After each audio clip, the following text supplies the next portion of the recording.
Flight ಅಂತಿದ್ದೆ. ಅಷ್ಟೇ ಕನ್ನಡ ಪ್ರೇಮಿಗಳಲ್ಲ ಇದೀನಿ, ನನಗೆ ಗೊತ್ತು ಇದು ವ್ಯೂಸ್ ಹೋಗೋದು. ನನಗೆ ಸ್ವಲ್ಪ ಸ್ವಲ್ಪ ಇಂಗ್ಲೀಷ್ ಬರುತ್ತೆ, ಸ್ವಲ್ಪ ಸ್ವಲ್ಪ ಹಿಂದಿ ಬರುತ್ತೆ, ಸಂಪೂರ್ಣವಾಗಿ ಕನ್ನಡ ಯಾರು ಕಲಿಯಕ್ಕಾಗಲ್ಲ. ಆದರೆ ನಾನು ಕನ್ನಡ ಪ್ರೇಮಿ. ನನ್ನ ಪ್ರಕಾರ ಕನ್ನಡ ಯಾರಿಗೆ ಓದೋಕ್ಕೆ ಬರುತ್ತೆ, ಕನ್ನಡ ಯಾರಿಗೆ ಚೆನ್ನಾಗಿ ಮಾತನಾಡೋಕ್ಕೆ ಬರುತ್ತೆ, ಕನ್ನಡ ಯಾರಿಗೆ ನಿಘಂಟುಗಳು ಎಲ್ಲನೂ ಓದಿದ್ದಾರೆ ಅವರಷ್ಟೇ ಕನ್ನಡ ಪ್ರೇಮಿಗಳಲ್ಲ. ಮನಸ್ಸಿಂದ ಕನ್ನಡಿಗರನ್ನ, ಕನ್ನಡನ ಪ್ರೀತಿಸುವಂಥ ಪ್ರತಿಯೊಬ್ಬರು ಕನ್ನಡ ಪ್ರೇಮಿಗಳೇ ಅನ್ನೋದು ನನ್ನ ಮನಸ್ಸಲ್ಲಿ ಭಾವನೆ, ನನ್ನ ವ್ಯೂ ಅದು, ನನ್ನ ಆಯಾಮ. ನಾನು ಅವ್ರ ಹತ್ರ ಹಿಂದಿ ಅವರೇ ಅನ್ಸುತ್ತೆ, ಅವ್ರ ಹತ್ರ ಹಿಂದಿಲೇ ಮಾತಾಡಿ ಕೇಳಿದೆ, ಸಣ್ಣ ಪುಟ್ಟ ಕನ್ನಡ ಮಿಕ್ಸ್ ಮಾಡಿ, ಭಯ್ಯ ಹೆಂಗೆ ಅಂತ. ಅವನು ಹೇಳ್ದ, ನಂದಿದು 5ನೇ ಸಲ ಫ್ಲೈಟಲ್ಲಿ ಓಡಾಡ್ತಿರೋದು ಮಗ ಅಂತ. ಓಹೋ, ನಾನು ಇನ್ನೇನಪ್ಪ ಮೆಟ್ರೋ ಮಾಡ್ಕೊಬಿಟ್ಟು, ನಾನು ಕರೆಕ್ಟಾಗಿ ಮೆಟ್ರೋನೇ ಇನ್ನು 5-6 ಸಲ ಹೋಗಿಲ್ಲ ಅಂತ ಹಾಗೆ ಖುಷಿ ಆಯಿತು. ಆದರೆ ಅವ್ರದ್ದು ಕಿಟಕಿ ಪಕ್ಕ ಸೀಟಿತ್ತು, ನಂದು ಈ ಕಡೆ ಸೀಟಿತ್ತು, ಸೆಂಟ್ರಲ್ ಸೀಟಿತ್ತು. ಅವ್ರು 5 ಸಲ ಅಂದಕ್ಷಣ ನನ್ನ ಕಿಟಕಿ ಪಕ್ಕ ಹಿಂಗೆ ನೋಡ್ತಿದ್ನಲ್ಲ, ಅವರು ಈ ಕಡೆ ಬರ್ತೀರಾ ನೀವು ಅಂತ ಕೇಳಿದ್ರು. ಲಡ್ಡು ಒಂದು ಬ್ಯಾಗ್ ಬಿತ್ತ ಅನ್ನೋ ಥರ ಸಿಚುವೇಶನ್. ಈ ಕಡೆಗೆ ಬಂದೆ, ನೋಡಿದೆ ಎಲ್ಲರೂ ಮಲ್ಲಿಕೊಂಡ್ರು. 2 ಅವರ್ ಜರ್ನಿ ಆಗಿದ್ದು, ಬಟ್ ಎಲ್ಲರೂ ಏನೋ ಕ್ಯಾಶುವಲ್ ಆಗಿ ಟ್ರೀಟ್ ಮಾಡ್ತಾವ್ರು. ಅದನ್ನ ನಾನು ಎಕ್ಸೈಟ್ಮೆಂಟಾಗಿ ಟ್ರೀಟ್ ಮಾಡ್ತಾ ಇದ್ದೀನಿ. ಎಲ್ಲರೂ ಮಲ್ಕೊಬಿಟ್ರು ಪೀಸಾಗಿ, 1-2 ನಿಮಿಷ ಮಲ್ಕೊಂಡ್ರು, ಏನೇನೇನೋ ಕೆಲಸ ಮಾಡ್ತಾವ್ರೆ. ನಾನು ಬರೀ ನೋಡಿದೆ ಆಯಿತು. ಸರ್ಟನ್ ನೈಟ್ಗೆ ಹೋದ್ಮೇಲೆ ಮೇಲ್ಗಡೆನೂ ಆಕಾಶ ಅನ್ಸುತ್ತೆ, ಕೆಳಗಡೆನೂ ಆಕಾಶ ಅನ್ಸುತ್ತೆ. ಇಲ್ಲಿ ಈ ಪೋರ್ಷನ್ ಏನಿದೆ ಇದೂ ವೈಟ್ಗೆ ಕಾಣಿಸುತ್ತೆ, ಮೋಡಗಳು ಕಾಣಿಸುತ್ತೆ, ಇದೂ ವೈಟಿಗೆ ಮೋಡಗಳೇ ಕಾಣಿಸುತ್ತೆ. ಅದಾದಮೇಲೆ ಇನ್ನೂ ಹೈಟ್ಗೆ ಹೋದ್ಮೇಲೆ ಮೇಲ್ಗಡೆನೂ ಆಕಾಶ ಕಾಣಿಸುತ್ತೆ, ಕೆಳಗಡೆನೂ ಆಕಾಶ ಕಾಣಿಸುತ್ತೆ. ನನಗೇನು ಗೊತ್ತೇ ಆಗಲಿಲ್ಲ. ಸರಿ ಅಂದ್ಬಿಟ್ಟು ಆ ಟೇಕ್ ಆಫ್ ಆಗುವಾಗ ಮಾತ್ರ ಸ್ವಲ್ಪ ಎಲ್ಲೋ ಭಯ ಆಯಿತು. ಏನೋ ನನ್ನ ಮಕ್ಕಳು ಭೂಮಿಲಿ ಹೆಂಗೋ ತಿನ್ಕೊಂಡು ಹೆಂಗೋ ಇದ್ದೆ, ಮೇಲೆ ಕರ್ಕೊಂಡೋಗಿ ಸಾಯಿಸ್ಬಿಡ್ತೀರಾ ಅಂತ ಫೀಲ್ ಇತ್ತು. ಅದಾದಮೇಲೆ 2 ವರ್ಷದಲ್ಲಿ ನನಗೆ ಇದಿಷ್ಟೇನಾ ಅನ್ನಿಸ್ಬಿಡ್ತು. ಫ್ಲೈಟ್ ಅಂತಿದ್ದೆ, ಏನೋ ಅಂದ್ಕೊಂಡಿದ್ದೆ, ಬಟ್ ಇದಿಷ್ಟೇ ಕತೆ ಅಂದ್ಬಿಟ್ಟು ಆಯಿತು. ವಾರಣಾಸಿಲಿ ಬಂದು ಲ್ಯಾಂಡ್ ಆದೆ. ವಾವ್, ಶಿವನ್ ಸ್ಥಳ ಅಮೇಝಿಂಗ್ ಅನ್ನಿಸ್ತು ನನಗೆ. ಭೂಮಿ ಮುಟ್ಟಿ ನಮಸ್ಕಾರ ಮಾಡಿ ವಾರಣಾಸಿಗೆ ನಾನು ಹೋಗಿದ್ದ ಟೈಮಲ್ಲಿ ಸಿಕ್ಕಾಪಟ್ಟೆ ಚಳಿ ಇತ್ತು.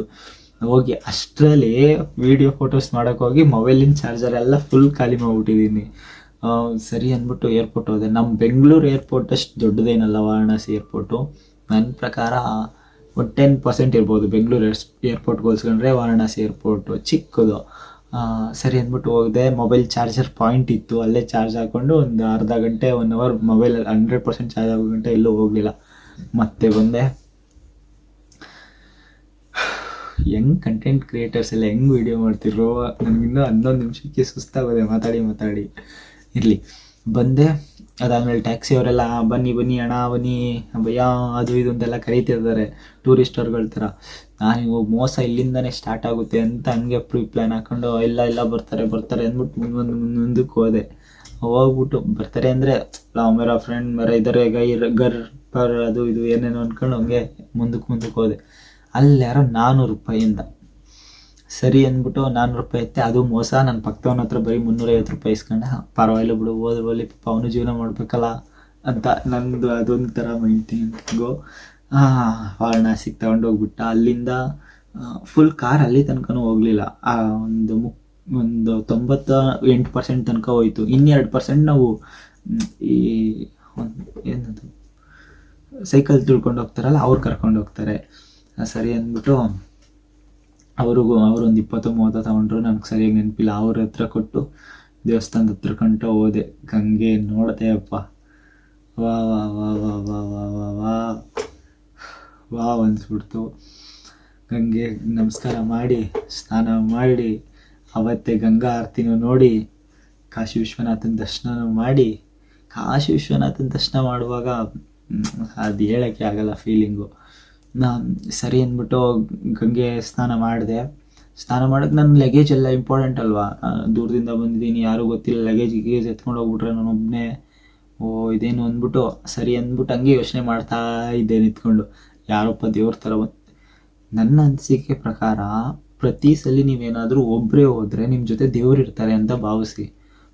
ನನಗಾಗಿರೋ ಅಂತ ಅನಿಸಿಕೆ. ನಿಮ್ಮ ಫ್ರೆಂಡ್ಸ್ ಯಾರು ಇದ್ದರೆ ತುಂಬ ಕೇರ್ಲೆಸ್ ಆಗಿಬಿಡ್ತೀರಾ, ಅವ್ನು ನೋಡ್ಕೋತಾನೆ ಅಂತ ನೀವು ನೋಡ್ಕೋತೀರಾ ಅಂತ ಅವನು. ಅದೇ ನೀವು ಒಬ್ಬರೇ ಹೋದರೆ ಯಾರು ನೋಡ್ಕೋಬೇಕು ನಿಮ್ಮನ್ನ, ದೇವರೇ ಅಲ್ವಾ. ನನಗೂ ಅದೇ ಥರ ಫೀಲ್, ದೇವರೇ ಕಾಪಾಡ್ತಾನೆ ಬಿಡು ಅಂತ. ಯಾರೋ ದೇವ್ರ ಥರ ಬಂದು ನಿನ್ನ ಲಗೇಜ್ ಎಲ್ಲ ನಾನು ನೋಡ್ಕೋತೀನಿ, ಹೋಗಿ ಸ್ನಾನ ಮಾಡು ಅಂತ ಅಂದರು.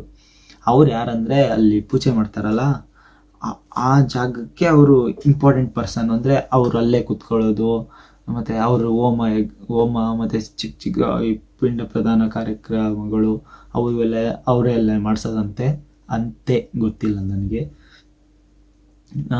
ಸರಿ ಅಂದ್ಬಿಟ್ಟು ಅವರೆಲ್ಲ ನೋಡಿಕೊಂಡ್ರು. ನನಗೆ ಅವ್ರು ಎತ್ಕೊಂಡು ಹೋಗ್ಬಿಡ್ತಾರೆ ಅಂತ ಒಂದು ಮನಸ್ಸಲ್ಲಿ ಎಲ್ಲೋ ಒಂದು ಸೆನ್ಸು, ಬಿಡ ಎತ್ಕೊಂಡು ಹೋದರೆ ಹೋಗಲಿ ಅನ್ನೋದೊಂದು ಧೈರ್ಯ.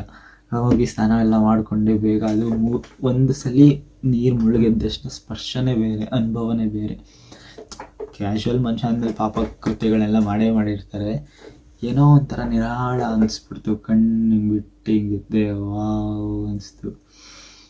ಗಂಗಾ ಆರತಿ ಅಂತೂ ನನಗೆ ಭಾಳ ಈ ಇನ್ಸ್ಟಾಗ್ರಾಮ್ ಓಪನ್ ಮಾಡಿದಾಗ ಹೆಚ್ಚು ಕಮ್ಮಿ ನಾನು ಅದೇ ರೀಲ್ಸ್ ಜಾಸ್ತಿ ನೋಡಿದ್ದೀನಿ ಅನಿಸುತ್ತೆ. ಗಂಗಾ ಆರತಿ ರೀಲ್ಸು ತುಂಬ ರೀಲ್ಸ್ ಅದೇ ನೋಡ್ತಿದ್ದೆ. ಗಂಗಾ ಆರತಿ ಹಿಂಗೆಲ್ಲ ಮಾಡ್ತಾರೆ ಅದು ಇದು ಅಂತ ಎಲ್ಲ ತುಂಬ ಖುಷಿಯಾಯಿತು ಗಂಗಾ ಆರತಿ ನೋಡಿದಾಗ. ನನಗೆ ವಾವ್ ಅನಿಸ್ತು. ಕಣ್ಣಲ್ಲಿ ಕುಂಕುಮ, ಒಂದು ಶಾಲು ಹೊತ್ಕೊಂಡಿದ್ದೀನಿ, ಚಳಿ ಆಗ್ತಿದೆ. ನನಗೆ ಚಳಿ ಫೀಲೇ ಆಯ್ತಿಲ್ಲ. ಎಷ್ಟು ಕಣ್ಣು ಬಿಟ್ಟಷ್ಟು ಜನ ಎಲ್ಲ ತುಂಬವ್ರೆ ಅದು ನೋಡೋಕ್ಕೆ. ಆಮೇಲೆ ಗಂಗೆ ಮೇಲೆಲ್ಲ ಬೋಟಲ್ಲೆಲ್ಲ ಅವರೇ, ತೆಪ್ಪ ಚಿಕ್ಕದು ದೋಣಿಗಳು ಎಲ್ಲದರಲ್ಲೂ ಜನ ತುಂಬವ್ರೆ. ಹೆಂಗೆ ಅಂದರೆ 10 ರೂಪಾಯಿ, ಒಂದು 20-30 ರೂಪಾಯಿ ಕೊಟ್ಟರೆ ಫ್ರಂಟ್ ವ್ಯೂವಿಂದ ನೋಡ್ಬೋದು. ಈ ಕಡೆ ಗಂಗೆ ಹರಿತಾಳೆ, ಈ ಕಡೆ ಪೂಜೆ ಮಾಡ್ತಾರೆ ನಿಂತ್ಕೊಂಡು. ಇಲ್ಲಿ ನಿಂತ್ಕೊಂಡು ಇವ್ರನ್ನ ನೋಡ್ಬೋದು. ಈ ಥರ ಇಲ್ಲೆಲ್ಲ ಜನ ಕೂತ್ಕೊಂಡು ಬೋಟಲ್ಲಿ ತೆಪ್ಪದಲ್ಲೆಲ್ಲ ಈ ಥರ ಸಖತ್ತಾಗಿರುತ್ತೆ. ನಾನು ಇಲ್ಲೆಲ್ಲ ಸೆಂಟ್ರಲ್ಲಿ ನಿಂತಿದ್ದೆ, ಏನು ದುಡ್ಡು ಕೊಟ್ಟು ಬೋಟಲ್ಲಿ ನಿಂತಿರಲಿಲ್ಲ. ಚೆನ್ನಾಗಿತ್ತು, ಹತ್ತಿರದಿಂದನೇ ನೋಡಬೇಕು ಅನ್ನೋದು ಇಷ್ಟ ಇತ್ತು ನನಗೆ. ತುಂಬ ಖುಷಿ ಆಯಿತು. ಅದಾದಮೇಲೆ ಕಾಶಿಗೆ ಬಂದೆ. ಕಾಶಿಯಲ್ಲೇ ಇದ್ದೀನಿ. ದೇವಸ್ಥಾನದ ಹತ್ರ ನಡ್ಕೊಂಡು ಹೋಗಬೇಕು. ಎಲ್ಲ ನನ್ನೇ ನೋಡ್ತಾವ್ರು, ಇವನು ಏನು ಹಿಂಗೆ ಅವನಲ್ಲ ಅಂತ. ಏನಕ್ಕೆ ಅಂದರೆ ನಾನು ಬರೀ ಮೇಲಿದ್ದೀನಿ, ಅವರು ಫುಲ್ ಶಾಲು, ಕೈಗೆಲ್ಲ ಗ್ಲೌಸು, ಟೋಪಿ, ಮಫ್ಲರ್ಗಳು ಎಲ್ಲ ಹಾಕೋಬಿಟ್ಟವ್ರೆ. ನಾನು ಬರೀ ಮೇಲೆ ಓಡಾಡ್ತಿದ್ದೀನಿ. ಫಸ್ಟ್ ಡೇ ಅಲ್ಲ, ಹುಮ್ಮಸ್ಸು ನನಗೊಂಥರ. ಆಯಿತು ಅಂದ್ಬಿಟ್ಟು ಹೋದೆ. ಕಾಶಿಲಿ ಹೋದೆ. ಒಂದು ಲೈನ್ ಇತ್ತು, 4 ಲೈನ್ ಇರುತ್ತೆ. 4 ಬಾಗಿಲಿಂದನೂ 4 ಕ್ಯೂ ಲೈನ್ಸ್ ಇರುತ್ತೆ. ನಾನು ರೈಟ್ ಸೈಡಿಂದ ಅನ್ಸುತ್ತೆ ಮೇ ಬಿ ಹೋಗಿದ್ದೆ. ರೈಟ್ ಸೈಡಿಂದ ಹೋಗಿ ಕ್ಯೂವಲ್ಲಿ ನಿಂತೆ. ಹೋಗುವಾಗಲೇ ಒಂದು ಸ್ವೀಟ್ ಬಾಕ್ಸ್ ಥರದ್ದು ಒಂದು ಬಾಕ್ಸು, ಖರ್ಜೂರ ಗೋಡಂಬಿ ಅದೇ ಯಾವುದೋ ಒಂದು ಬಾಕ್ಸು, ಅದಾದಮೇಲೆ ಒಂದು ಹಾರ. ಸರಿ ತಗೊಂಡು ಕೊಟ್ಟರು. ಎಷ್ಟೊಂದು 80 ರೂಪಾಯಿನ ತಗೊಂಡು ಹೋದೆ. ದೇವಸ್ಥಾನದ ಒಳಗಡೆ ಹೋದ ತಕ್ಷಣ ಗರ್ಭಗುಡಿ ಹತ್ರಕ್ಕೆ ಅದಕ್ಕೆ ಹೋದಂಗೆ ಪೂಜಾರರು ಇರ್ತಾರೆ ಮಾಮೂಲಿ, ಇಸ್ಕೊತಾರಲ್ಲ ಬುಟ್ಟಿ ಎಲ್ಲ. ಅವರು ಈಸ್ಕೊಂಡ್ರು, ದೇವ್ರಿಗೆ ಹಿಂಗೆ ತೋರಿಸಿದ್ರು, ಮತ್ತೆ ನನಗೆ ಹಾಕ್ಬಿಟ್ರು. ನನಗೆ ಅದು ಅವಾಗ ಗೊತ್ತಾಗಲಿಲ್ಲ ಯಾಕೆ ಹಾಕಿದ್ರು ಅಂತ. ಬೇರೆ ಯಾರೋ ಹೇಳಿದ್ರು, ನಿನ್ನೊಳಗಿನ ಪರಮಾತ್ಮನಿಗೆ ಆರವಿದು ಅಂತ ಹಾಕೋದಂತೆ. ದೇವ್ರಿಗೆ ತೋರಿಸಿ ನಮಗೆ ಹಾಕ್ತಾರಂತೆ. ನಿನ್ನೊಳಗಡೆನೂ ದೇವ್ರಿದ್ದಾನೆ, ಶಿವ ಇದ್ದಾನೆ ಅಂತ ಹಾಕೋದಂತೆ. ಖುಷಿ ಆಯಿತು ನನಗೆ ಅದನ್ನ ಕೇಳಿ. ವಾವ್, ನೈಸ್ ಕಾನ್ಸೆಪ್ಟ್ ಅಂತ. ಅದಾದಮೇಲೆ ಬಂದು ಅನಿಸ್ತು, ಬಟ್ ಅಲ್ಲಿ ಏನಪ್ಪ ಅನಿಸ್ತು. ಸರಿ ಅಂದ್ಬಿಟ್ಟು ಹೋದೆ. ದೇವರೇ ಕಾಣಲಿಲ್ಲ ನನಗೆ. ಅದು ಸ್ವಲ್ಪ ರೌಂಡ್ ಸ್ಕ್ವಯರ್ ಆಗಿ ಒಂದು ಕಟ್ಟೆ ಥರ ಕಟ್ಟವ್ರೆ. ಅದಾದಮೇಲೆ ಸೆಂಟ್ರಲ್ ಒಂದು ಲಿಂಗ ಇದೆ ಅಲ್ಲಿ.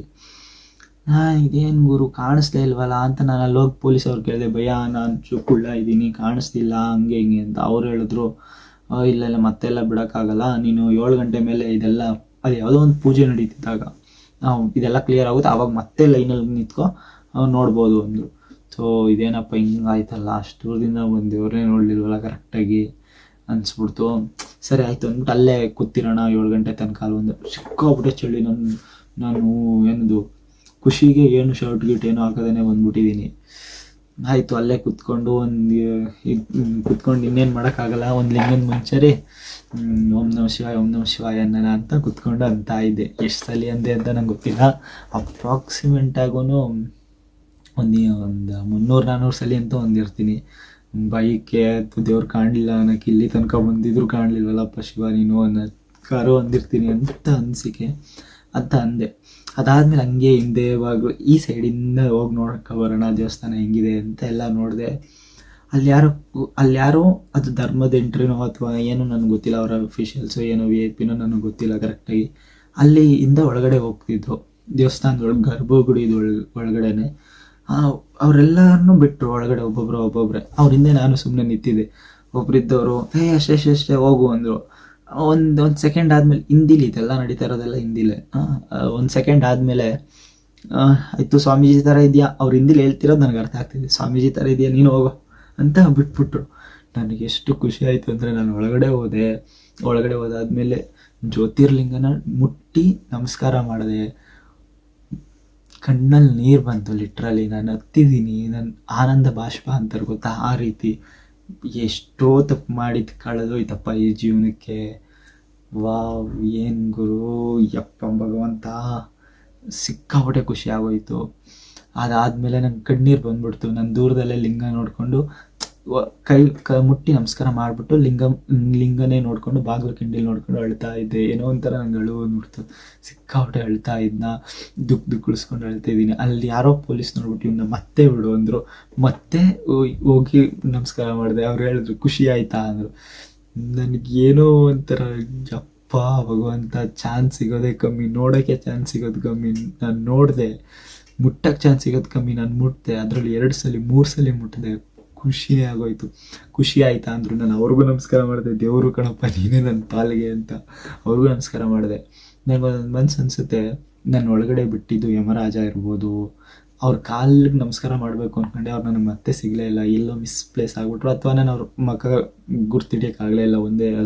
ಒಂದೇ ಮುಖಪಟ್ಟದ ಪರಿಚಯ ಆಯ್ತಲ್ವಾ, ಗೊತ್ತಾಗಲಿಲ್ಲ. ದೇವರೇ ಅವ್ರಿಗೂ ಒಳ್ಳೇದು ಮಾಡು ಅಂತ ಅನ್ಸ್ಕೊಂಡು ನಂಗೆ ಖುಷಿ ಆಗೋಯ್ತು ತುಂಬ. ಬಂದು ಅಲ್ಲೇ ಕಾಲಭೈರವ ದೇವಸ್ಥಾನ ಇದೆ, ಅದು ಫೇಮಸ್ ದೇವಸ್ಥಾನನೇ ಕಾಶಿಲಿ. ಅವ್ರಿಗೂ ನಮಸ್ಕಾರ ಮಾಡಿಕೊಂಡು ಆ ದಿನ ಫುಲ್ಲು ರೂಮ್ಗೆ ಏನು ಮಾಡಿಲ್ಲ. ನಂಗೆ ನಿದ್ದೆ ಬರಲ್ಲ, ರೋಡಲ್ಲೇ ಮಲ್ಕೋಬೇಕು ಅಂತ ರೋಡಲ್ಲೇ ಮಲ್ಕೊಂಡೆ. ರೋಡ್ ಅಂದರೆ ಯಾವುದೋ ಒಂದು ಅಂಗಡಿ ಮುಂದೆ ಸಿಕ್ಕಾಪಟ್ಟೆ ಚಳಿ ಆಗ್ತಿತ್ತು.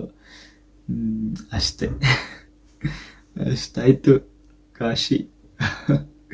ನಾನು ಏನೋ ಹೇಳೋಕ್ಕೆ ಬರಲ್ಲ, ಎಲ್ಲ ನಂಗೆ ಏನು ಅನಿಸ್ತೋ ಹೇಳಿದ್ದೀನಿ. ವಿಡಿಯೋ ಹಾಕ್ಲೇಬೇಕು ಅಂತ ನಂಗೆ ಗೊತ್ತು, ಈ ವಿಡಿಯೋ ಓಡಲ್ಲ ಅಂತ. ನಾನು